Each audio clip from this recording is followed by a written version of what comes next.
Hello and good morning to our listeners from around the world, and welcome to another edition of This Morning with Soulivity, broadcasting live from our studio in Washington, D.C., and on KMET 1490 AM radio in Southern California. My name is Brian Wesley Johnson, and I am so glad you're here with us. I am joined today by my very special friend and Soulivity host, Teresa Greco. Good morning, Teresa.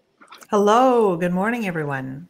Oh man, good morning. Listen, we have a very special segment today because we're going to be talking shortly with France 24 Turkey correspondent SHONA BHATTACHARYYA about the disaster that is still going there on the Turkey and Syrian border.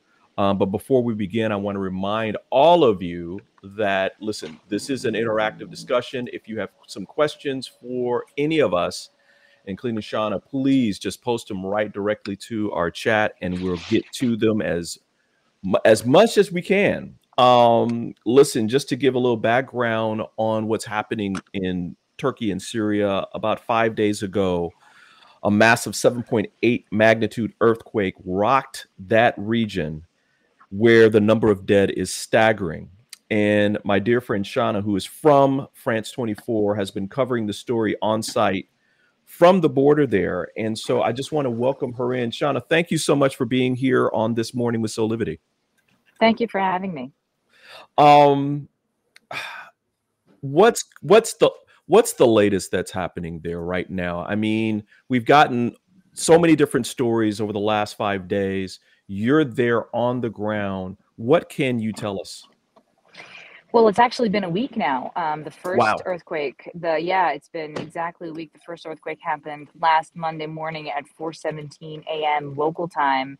That, of course, was followed by dozens of aftershocks. And then there was a second earthquake that happened around 1:30 in the afternoon local time in pretty much the same area. And in fact, geologists say that second earthquake, which was like an actual earthquake, it wasn't just a big aftershock. That second earthquake was actually triggered by the first earthquake. So that's something that's extremely rare in seismology, and it just goes to show you like several things. The first thing that it shows is that we are in an earthquake region. Like Turkey alone feels about 10,000 a year, and most of them obviously are not this big, thankfully, but they're basically happening almost all the time. And one of the reasons for that is because it's located like in the middle of three tectonic plates that continuously kind of rub against each other. And in addition to those plates, you also have fault lines that run throughout the region, and that are every few decades or every once in a while throughout history, we have evidence and historical records of massive earthquakes all along the area. Throughout history, going back all the way to Roman times. I mean, as long as we've known, or as long as we have records of history, we have records of earthquakes in this region. So the thing is that in this area, which is really, really big, it's about the size of Austria. Mm-hmm. Um, and so this, I'm just talking about the Turkish side for right now.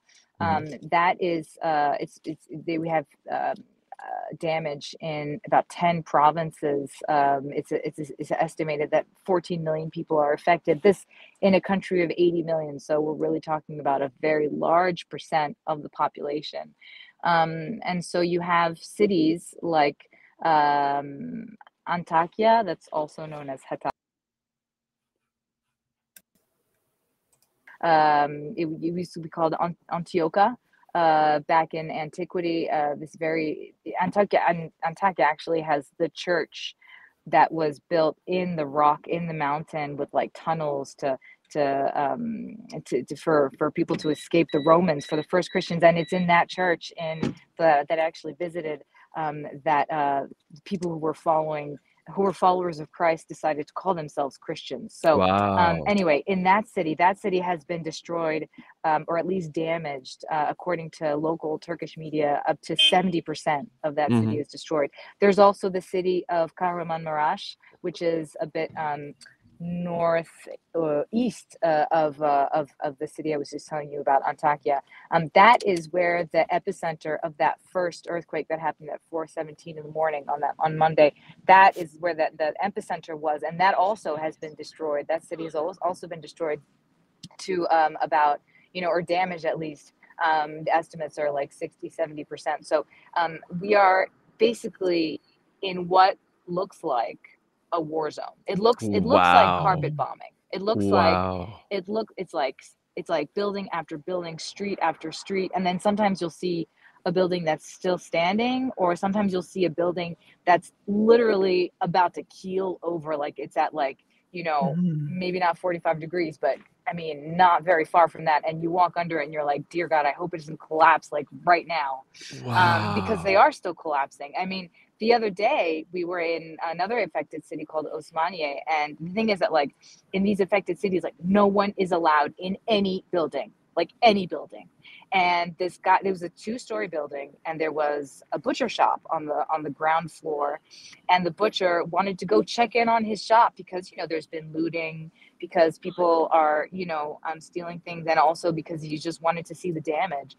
And when he opened the door, his building was a bit damaged, and when he opened the door, like the building literally came crashing down around him, and he was able to get out safe, but 3 people were walking by right at that moment, and they were caught under the rubble. So this is just like, I'm just explaining right now the physical damage, but it's so much more than that. It's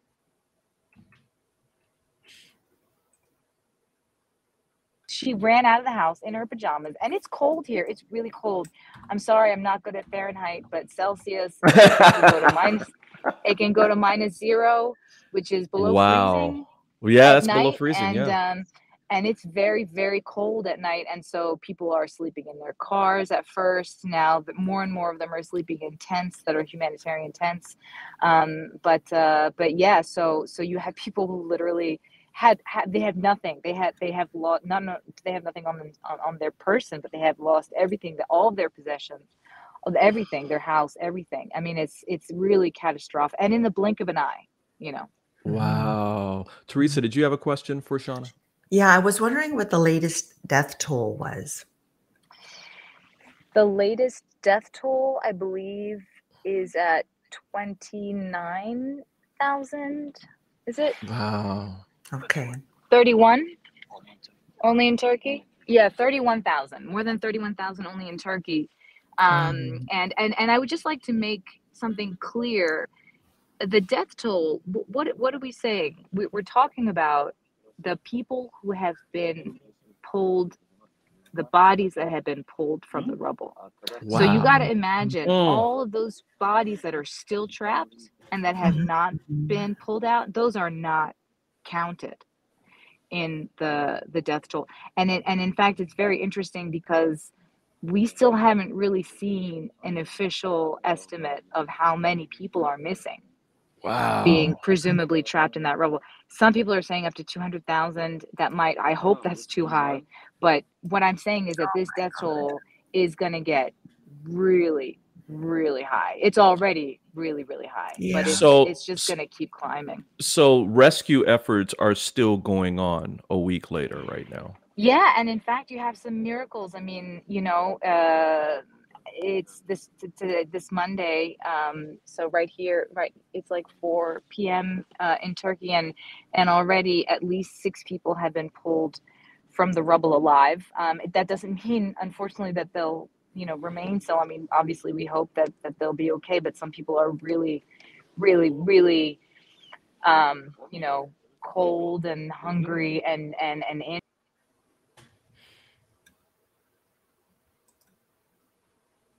after the earthquake, and sometimes it's like little babies, sometimes it's old people, like you've got basically men, women, children, old people, like everything, every profile. But the thing is, if I can tell you that there's 6, that means that there's like no one. Do you know what I mean? Like it's so rare that it makes headlines now when people get pulled out. To survive, like the catastrophe itself, at first when it happened, like it was unprecedented, or at least like not it hadn't been something like this bad in almost 100 years and 85 years here in Turkey. But now now it's exceptional is like surviving that earthquake, or those double earthquakes, really.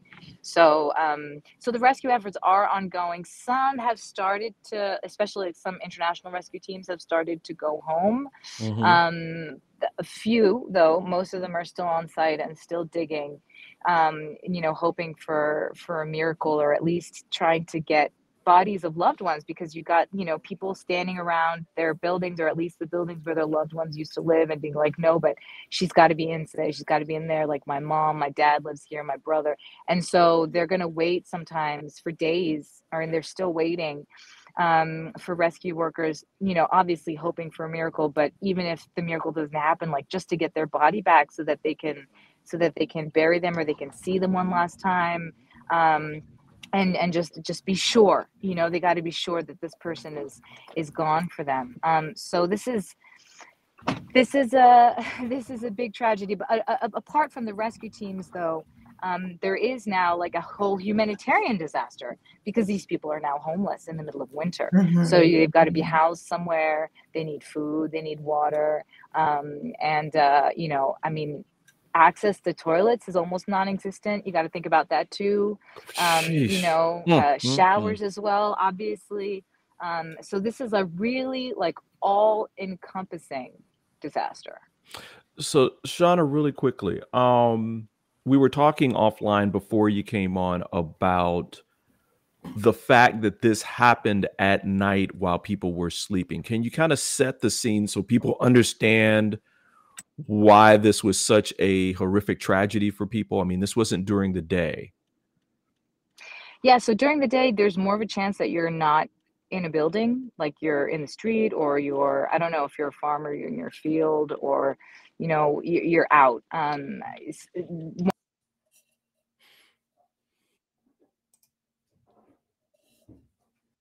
she was telling me about, and that happened during the day. And she was telling me about a woman who had been caught during the earthquake in a supermarket. And so she was able to basically drink Coke and like survive on Coca-Cola for a week 10 days before they found her. But the thing is that when you're asleep in bed, when you have, because 4 a.m. is, I mean, it's late, like, honestly, there are very few people that are awake at that time. So what I was saying also when we were off air was, earthquakes, they won't necessarily kill you. I mean, if you're in a field and the ground shakes, maybe you'll fall, but this is like you're in your house, and so your house will collapse. Your building, your multi-story residence will collapse on you. Right. And so you're going to be hit by falling debris, by walls, by floors, ceilings, whatever, by even your own furniture that's going to be like jostled around. And you're surprised. I mean, most people, because I think that the first earthquake, it was pretty long. It was like 45 seconds. So, and if it was so strong that it woke people up. So you have obviously a good number of people who were able to get out of their house, to run out of their house in their pajamas to get their family, hopefully. But what that means in the middle of the night is that it's just so much harder to anticipate, or even to think clearly. I mean, imagine like how many of us, when we wake up in the morning, we're still a little groggy, we're still trying to get our wits about us, and reaching for your phone. Here, this is like, you got to get out now, because if you don't get out now, you're gonna be dead. And it's really, really intense for these people. They really went through something that is absolutely horrific. It's the stuff of nightmares, really. Wow. Listen, Shauna, stay right there. We're going to come back with you. I want to know more about, like, how in the heck did you get there? I mean, because you guys live on the other side of Turkey, right? I mean, you're in Istanbul. And so I want to hear about, like, when did you get the news of what was going on there, and like your journey there and your reactions to, especially when things first happened. And so listen, everybody, we're going to take a quick pause, and we'll be back with more Soulivity Week.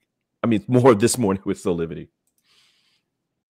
Hey there, this is Brian with Soulivity.com. I want to share some exciting news about our new Aspire Academy by Soulivity. Now, you probably want to know what the Aspire Academy by Soulivity is. Well, it exclusively connects you with people around the globe and who share the intense desire to improve themselves and create a better life for themselves today. There's classes, there's workshops, there's live events, and even more exclusively just for you. You see, I wanted you to have a safe space where you could grow, you can learn, and it would empower you in all aspects of your life, including your mind, your body, and your soul. So how do you get started? Well, it is so easy.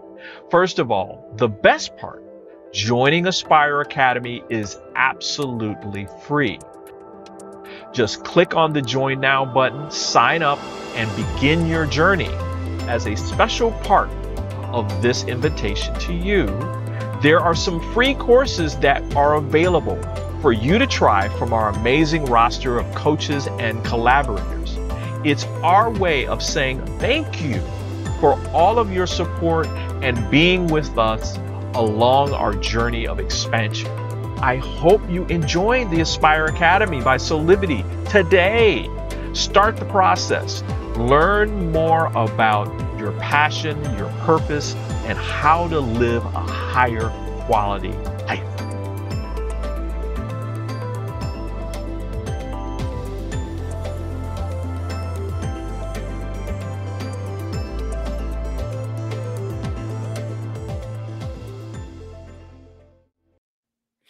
And we're back with more of This Morning with Soulivity. I'm joined by my very special friend and co-host, Teresa Greco. And on the line, direct from the Syrian-Turkey border, France 24 Turkey correspondent, SHONA BHATTACHARYYA. SHONA, again, thanks for being here. I think you're shedding a light on what's happening there that I think people here in the States don't know, or even in Canada, where you are. I mean, Teresa, this is information you didn't know, correct? No, and it's, on the ground type of information that even, the news maybe doesn't share with us. So this is amazing. Exactly. So Sean, you're there in the city. Tell us a little bit about when you found out and your journey there, because again, we were talking offline. That was fascinating. I think people would need to know that as well. Yeah, well, we obviously were sleeping as well when the earthquake happened. We live in Istanbul. My husband is also a journalist for France 24. We both work. That's how we met, and we've been in Turkey now for 4 years, just over 4 years actually. And actually, I did a report once shortly after coming here on is Istanbul ready for an earthquake? And very, selfishly as a journalist, I was like, oh wow, I wonder what would happen. I wonder what that would be like to cover a major earthquake. Well, now I do not wish it on anyone. Wow. And especially not in Istanbul, please. Just not now. Just wait until I leave. Very selfish. But the thing is, so we were sleeping. We got a call from our newsroom in Paris. Obviously, it's a 24-hour newsroom. People are up all the time, and they saw the wire go by, and they called us at 6:30 our time, so probably about 2 hours after that first earthquake. And we were sleeping, and yet we kind of woke up and picked up the phone, and they were like, quick, you got to be on air now. There's been this huge earthquake. And we were like, what are you talking about? We had no idea. We were so out of it. And we literally were like, honestly, we're sleeping, just call us in the morning. And they were like, no, you need to get up now. And actually, since that moment, we've been, so that first day, we were still in Istanbul, but we were live with different media, our own media, but also other media, doing live updates on the situation. And then that Monday night, we were able to get a flight out to.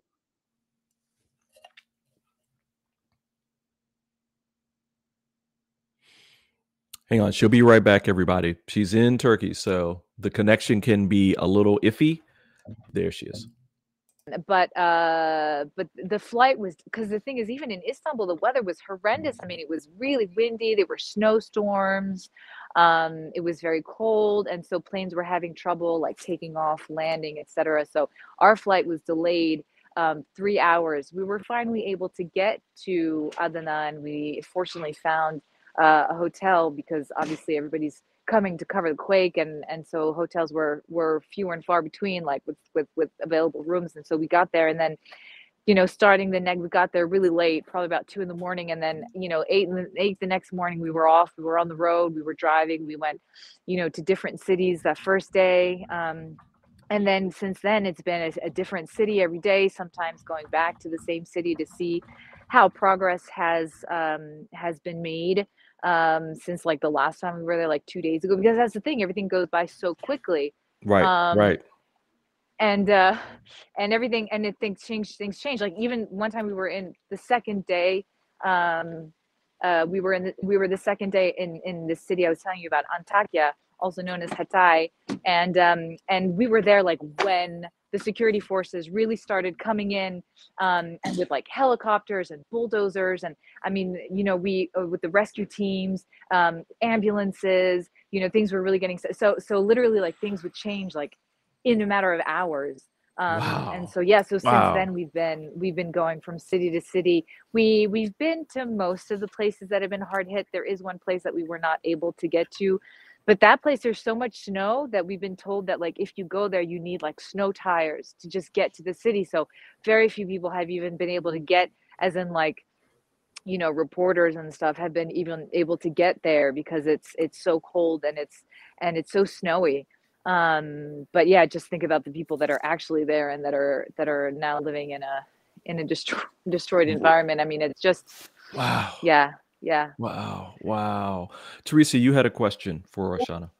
So I was wondering what the displaced people are, how they're dealing with all of it. That I heard that rescue efforts were coming in slowly, and that there was some fear towards the government, and that they didn't have any places to stay. You mentioned that there are tents now, but I'm just wondering how that's going, how the people are being supported, how do they seem? Do they seem angry? Do they seem upset? Like, what's going on with so it's been really, like so that first city I told you, we got there the second day, and there was like almost no rescue efforts when we got there at first, and as I said, like we saw the aid kind of come in progressively, but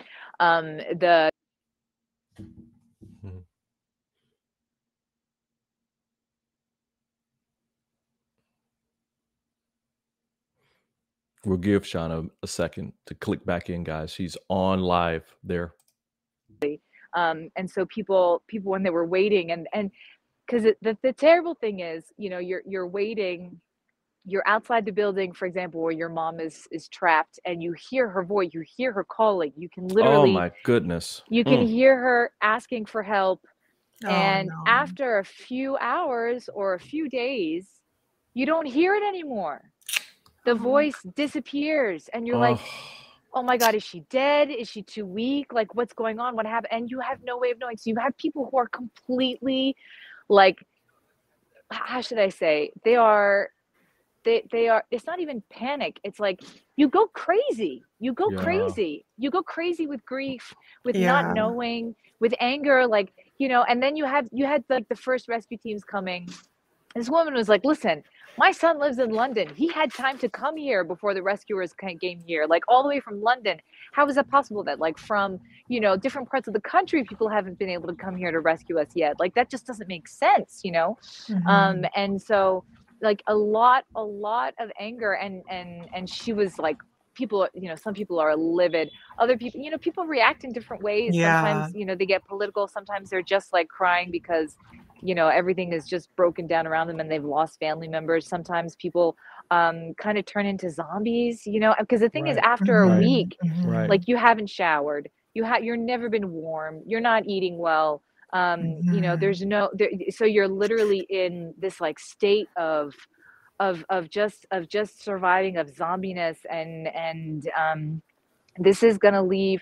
So we went to this city called Adiyaman, which is very, very badly hit. We're also rescuers took way too long to get there, and people there were also very, very angry.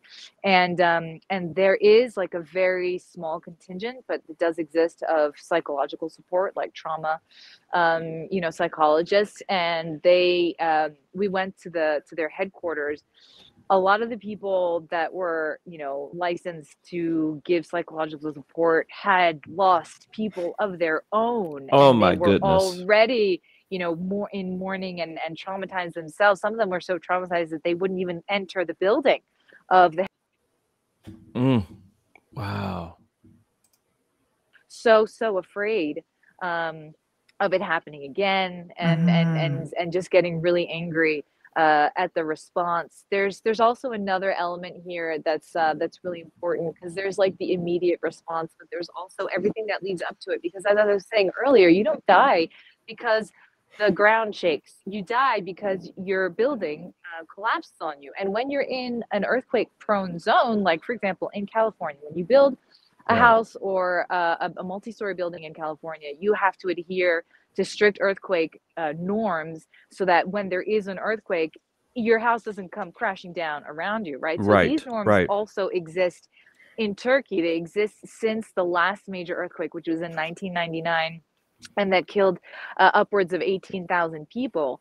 And that was a really big one too. But after that, the government was like, okay, we need to put norms in place. We need to make sure that the buildings that we build, at least from now on, are safe.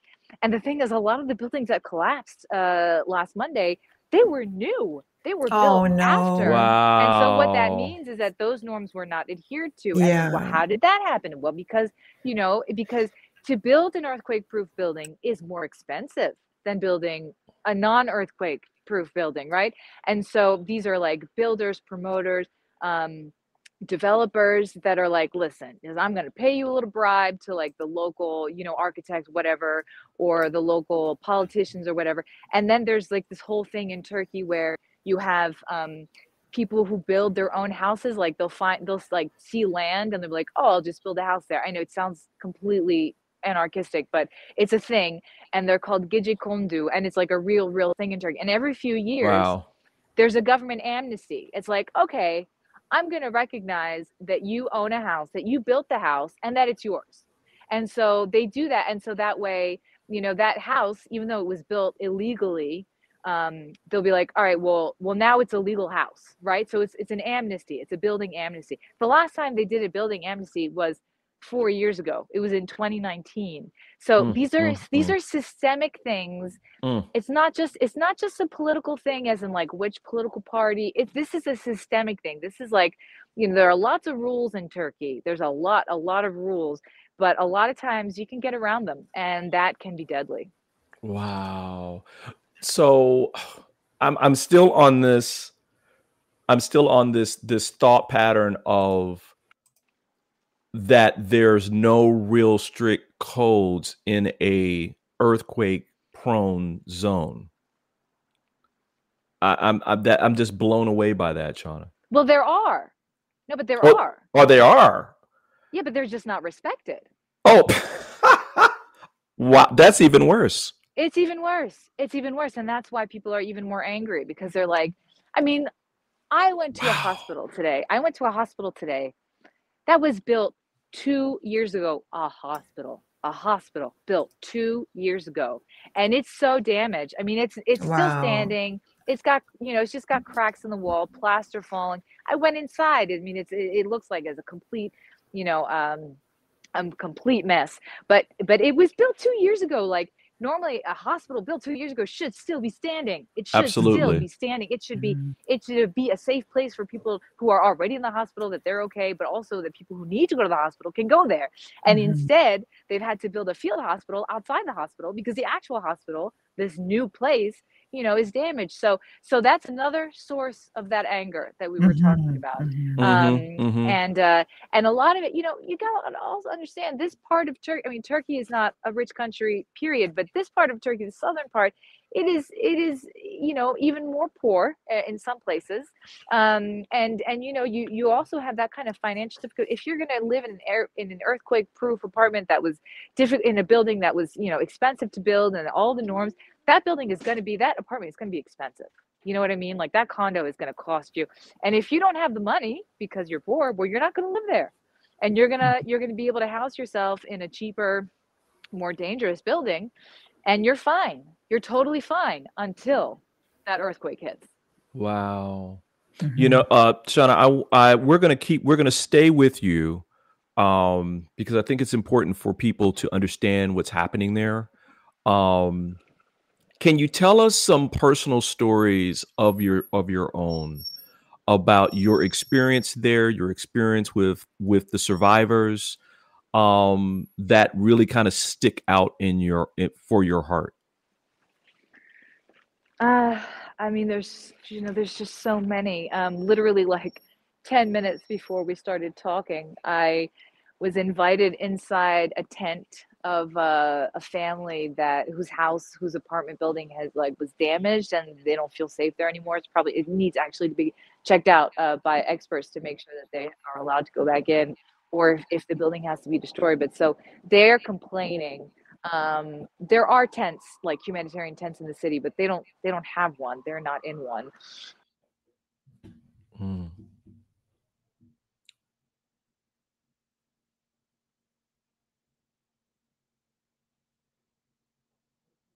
We'll give Shauna just a second, everyone, to click back in. She is on site there at the earthquake zone, so internet is a little spotty.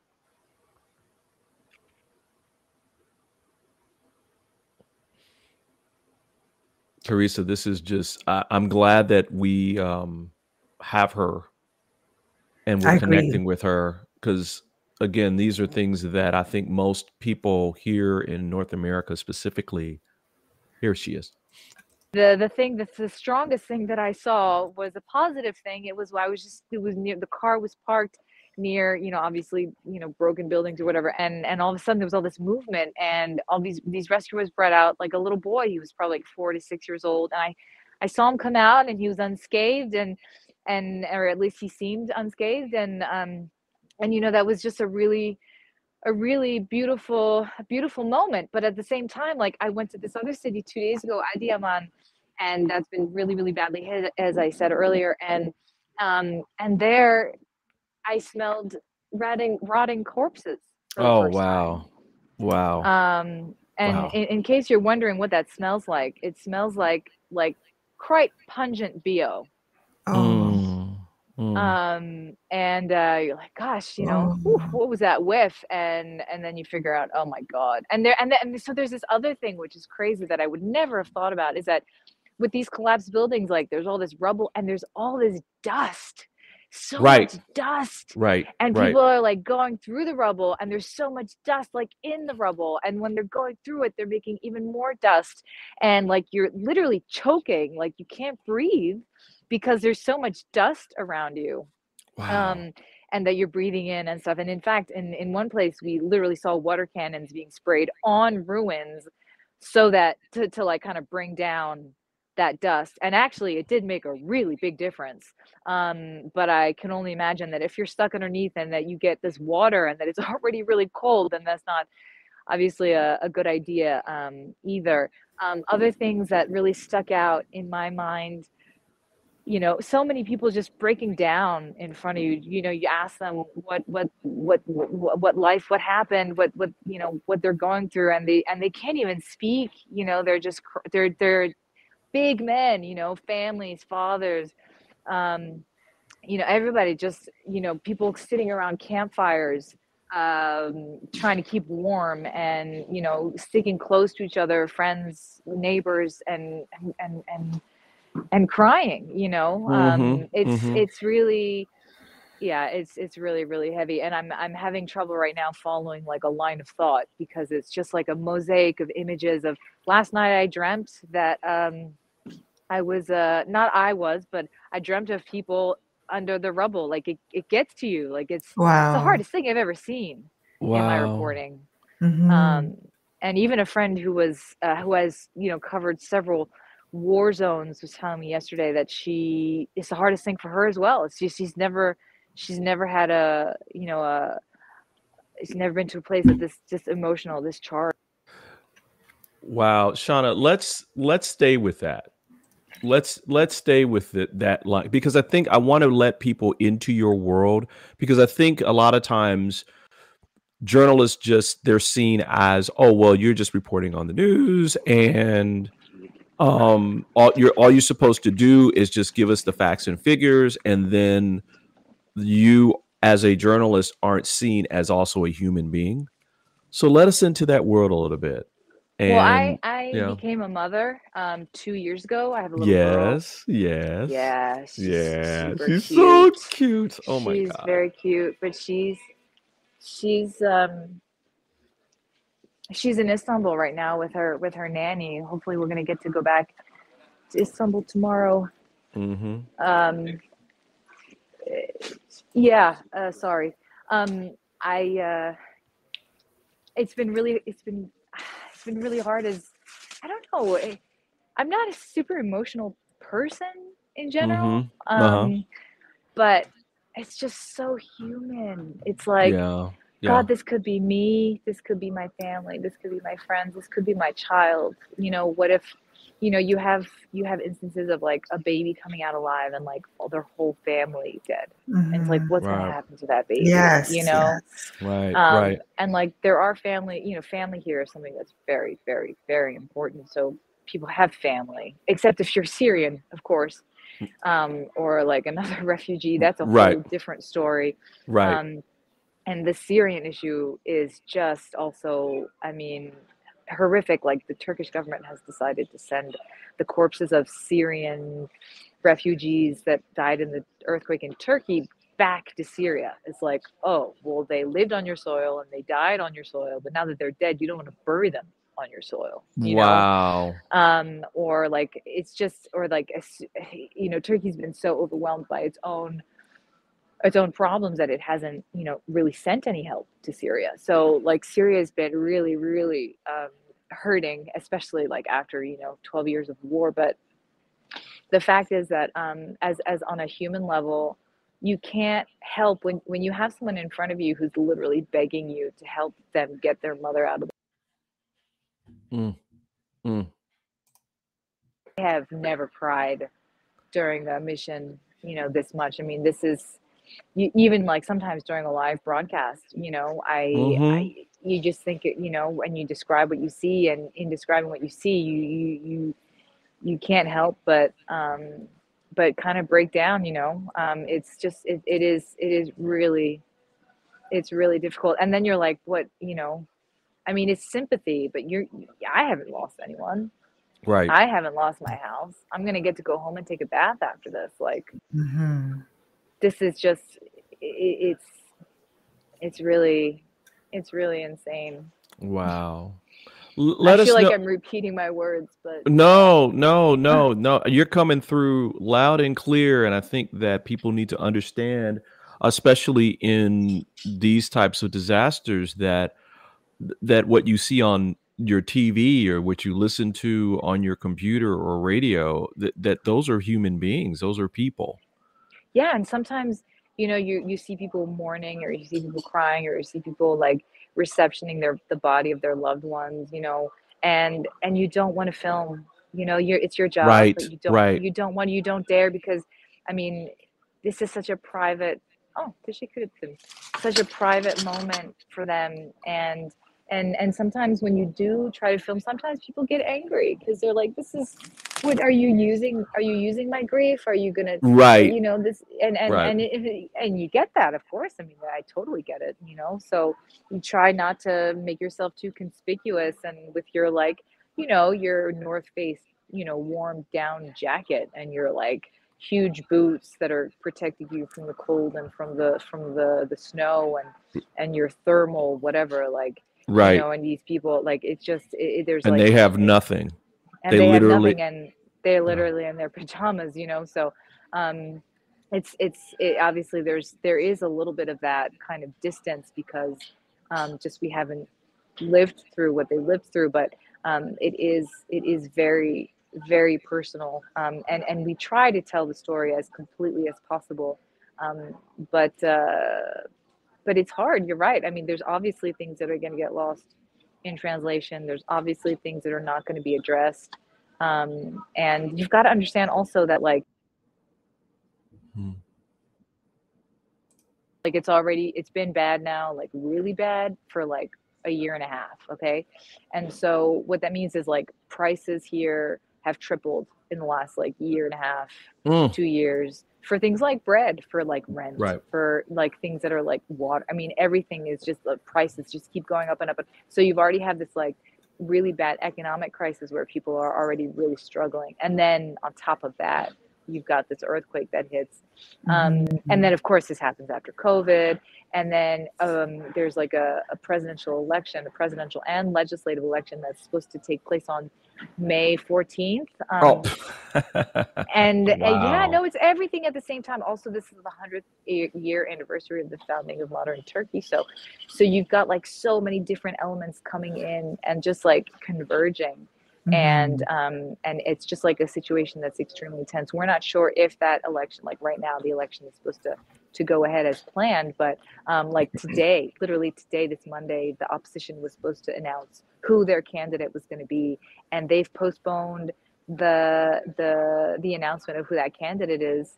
And it's like, well, okay, but then when are you going to do it? Because there's supposed to be an election. And now people are like, oh, well, maybe there won't be an election, or there'll be an election later, or we don't know. And especially if you're angry at the government and you want to vote them out, well, you want to do that. You want to have a date where you can be like, I have a date with the poll booth. I want to get this guy out. So it's not sure like which way it's going to go, the election. Before the earthquake, it was pretty sure. I mean, it looked really plausible that the government, President Erdogan, would win another term, even though he's been in power for almost 21 years now. But he would win again. But now, it's kind of all up in the air. Everything's up in the air. Nobody knows anything really. Wow. Teresa, did you have another question? Yeah, I was just thinking about, and they're probably not even there, but how does this country and these people recover from this type of devastation, right? That it's happening now, but this is going to be probably years. Yeah, it really is. There's so many different steps. First of all, you need to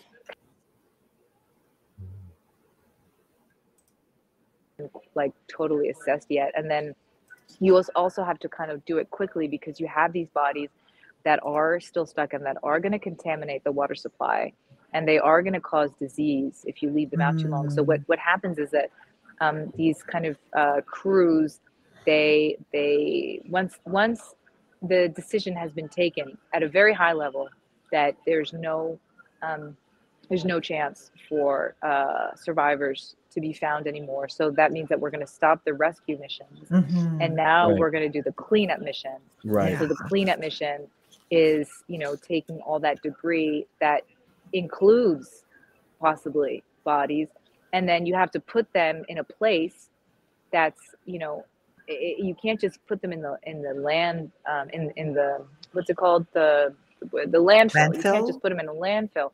You have to find a place where your land is like is in an isolated place. It's in a place that's not above water, so that it can't contaminate water. It has to be like very secured place, so that that debris does not cause any disease.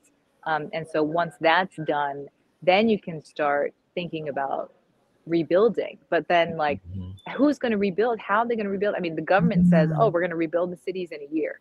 I mean, that sounds really, really insane. Yeah, that's what they're saying. Wow. Right. But they're saying that. And so in a year, and schools are closed, for example. They're closed around the country since the earthquake. So at first they were going to close them just for a week, and now they're closing them for at least 2 weeks. And that's so that, officially, so that people who need to be evacuated can be evacuated even to different parts of the country, and they can sleep in a school. But what do you do with those kids, right, that are not at school? Like if you're working and your kids are not at school, then well, where are they? Like, who are they with? You know? So you have all of these things that are like so up in the air, and people are just don't know what to expect from one day to the next. And yeah, I mean, when you look at the situation now, I can't imagine these cities rebuilt in a year. I mean, that to me, that sounds ludicrous. Right. And so we'll see how long it takes, but it's definitely going to take years. And so just want to kind of go back over some facts. So we're talking about, was it 31,000 currently reported as dead, but 31,000 bodies recovered. Right, bodies recovered, but that's just so far. I mean, rescue efforts are still going on. That's only in Turkey. And they are still finding people just about every day. And so what can people do right now to support? I mean, SHONA, do you have any information about local relief efforts that people can support, either maybe GoFundMe's or national, and international relief efforts? Unfortunately, I don't have that information on me right now. I know that there are some, but it's hard to know on the internet. You're like, is it a scam? Is it thing? You know, they're like, oh, send money to this IBAN. Like, is it really? You know, it's hard to know. And then if you send it, for example, to like a big organization like the Red Cross, it's like, okay, well, that's obviously really important, but like the Red Cross is such a big organization that you're like not sure exactly how and when your help is going to get there. So I know it's especially being so far like in a place like North America. I totally understand people's frustration and feeling of powerlessness. If you know, if there's like, maybe, I don't know, if there's like a mosque in your area, maybe they're organizing relief efforts, or maybe like a local, Red Cross, maybe. But probably the Red Cross is on probably on site there, right? Yeah, so here we have the Red Crescent, which is like the affiliation of the Red Cross. But yeah, it's like I saw USAID is here. You know, you've got like also you mentioned an organization that I'd never heard of, but there's just so many organizations from like almost 80 countries, I think, that have pledged, or 90 countries that have pledged aid and support. But it's actually interesting you're asking about like what people can do. That's another thing that I wanted to touch on, is that the aid on the like citizen level, at least here in Turkey, has been incredible. Like people coming from all over the country, driving their cars, stocking up, like people donating clothes, food, baby bottles, diapers, tents, of course, all kinds of things. And sometimes even like creating massive traffic jams to affected areas just because they're bringing in so much help on their own. Or sometimes like there's also like the other day we saw lots of people making soup, like soup kitchens, like makeshift, like on like a wood fire outside, and like a huge drum, making soup for. Wow. A lot of that kind of, very personalized aid, on a very individual level.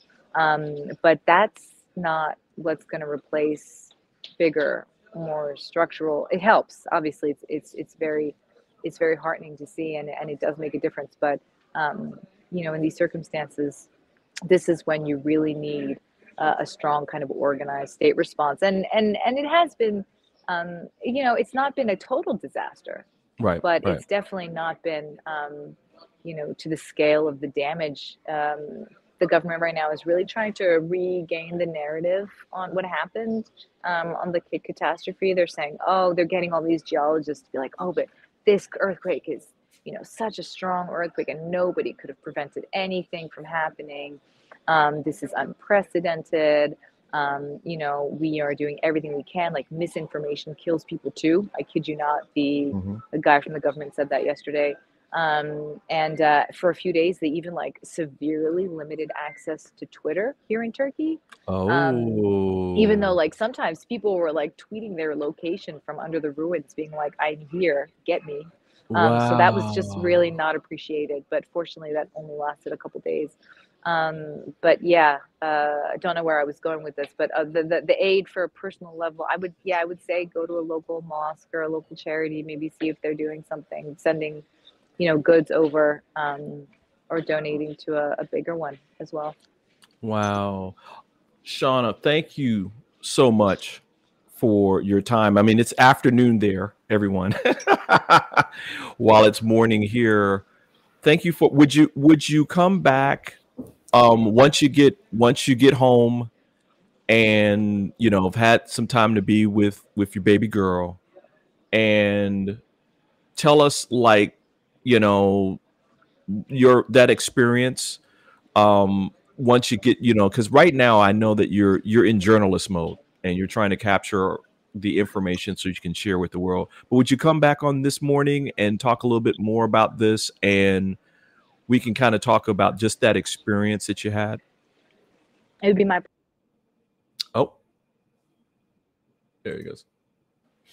Fantastic, fantastic. Listen, we've been live with SHONA BHATTACHARYYA from Turkey. SHONA, again, thank you so much. Appreciate you and the folks at France 24, France 24, staying on top of this, giving us the information that we need to know about what's happening there with these beautiful souls that are making their way through this disaster. Thank you so much for having me. All right, thank you. Oh wow, Teresa, my heart is just kind of like, I'm just like, wow, it's crazy. I had goosebumps running through my body at various points of her interview this morning. That Yeah, it hits a chord. There were some, and I don't, I'd love to talk to you about some of those moments when it's, you can really have a feeling of, how it would have impacted you had you been able to see what she saw in those right, moments. right. It's why I want to have her back, because I think she has a very special and unique insight into, very personally experiencing something where you have to have a whole bunch of empathy and compassion in your heart to be able to tell these stories and to bring that to the world. And so I really thank her for that, and thank the other journalists that are on the ground there telling these beautiful stories and heartbreaking stories of people going through tragedy. So listen, everybody, listen, we are almost out of time. I just want to say, on behalf of all of us, I want to say thank you to Teresa for being here with me for this special show. Again, SHONA BHATTACHARYYA from France 24, France 24, on site in Turkey, near the Syrian border for the earthquake disaster that's there. Listen, we hope you come back and join us again for another show every weekday, 8 a.m. Eastern, for our live broadcast. You can also listen to us Thursdays and Fridays at 9 a.m. Pacific at KMET 1490 for all of you out on the West Coast, or you can check out our website at soulivity.com/this-morning for any episode that you might have missed. So on behalf of myself and Teresa, thank you for joining us today. We hope that you come back. And while you're waiting for that next show, keep on having great and real conversations that empower you with passion and purpose, and create that high life and high quality life today. See you next time.